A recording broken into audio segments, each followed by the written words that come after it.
Okay, moving on. What I learned at the California GOP Spring 2023 convention. So let's backtrack a little bit. So Corbin Sable, ran for office here in California for the 2022 election, specifically for State Assembly 79th District here in the county of San Diego.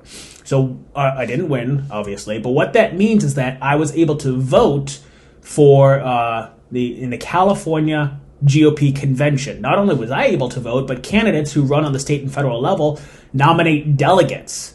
They nominate delegates who can also vote with them. So multiple candidates and all the delegates went, well, most of us, or all of us, not all of us, not everybody was able to attend, and that's kind of the point of this, went to the spring convention in Sacramento to vote for the party officers for the next 2 years. So the party officers being the chair, the vice chair, the secretary, and the treasurer. I think those are the 4 people that we voted on this in the spring 2023 convention. So before I went into this convention, I was just under the impression that the California GOP was just inept.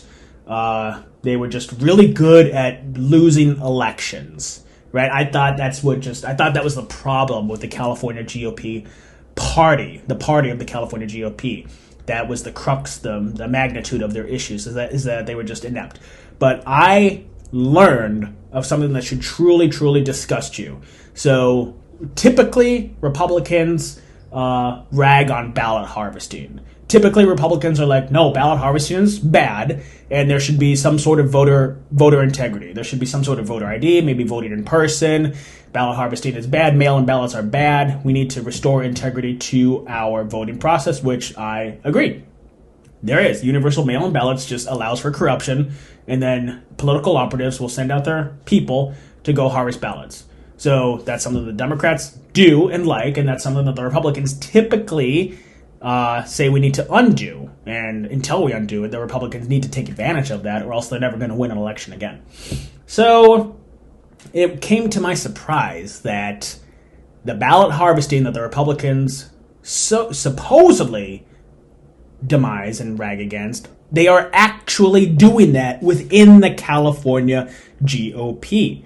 So we have a club of sorts within the California GOP that uses your donations. If you donate to the California GOP, they are using your money to hire consultants to go collect proxy votes so they can vote for them to remain in power, them and their friends. What are proxy votes? So those delegates that I talked about just a minute ago, or the candidates, if you are unable to attend the convention for whatever reason, maybe you've got other commitments or you can't make the financial commitment, whatever, you can give up your vote to another person. This is called a proxy vote.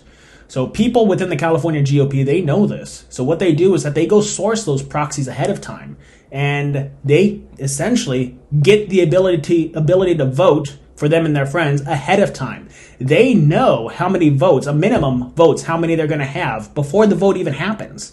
This is disgusting, it is corrupt, it is shameful, and it needs to end. So thankfully there was a contender for the chair. So the incumbent, Jessica Patterson of the California GOP, does this to my knowledge. And if I am wrong, I would be happy to be corrected, because this is truly shameful, this is truly disgusting. So what we need to do within the California GOP is uproot this corruption and transfer power back to the people. Remember, just because I rag on the Democrats a lot doesn't mean the Republicans are without blame. There's a lot of corruption within the RNC on the national level, and now here that I just learned just recently on the state level. It is so unfortunate what the people are against.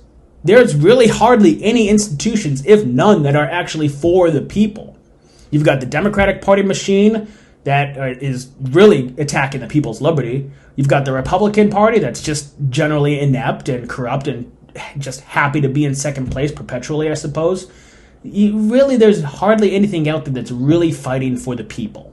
It's very, very unfortunate what we're up against as a people, and we need to unite against this corruption. We need to unite against these machines. We need to unite against this ruling class that is taking our power. And if we can't do that, then God help us.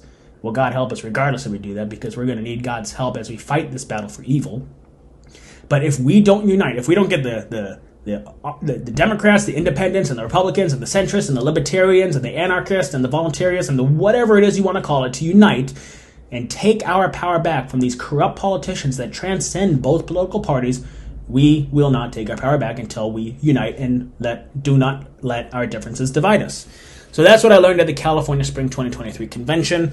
We will see what happens in 2 years when we vote for party officers in the spring 2020, what would that be, 2025 convention, when we vote for the 2 years after that.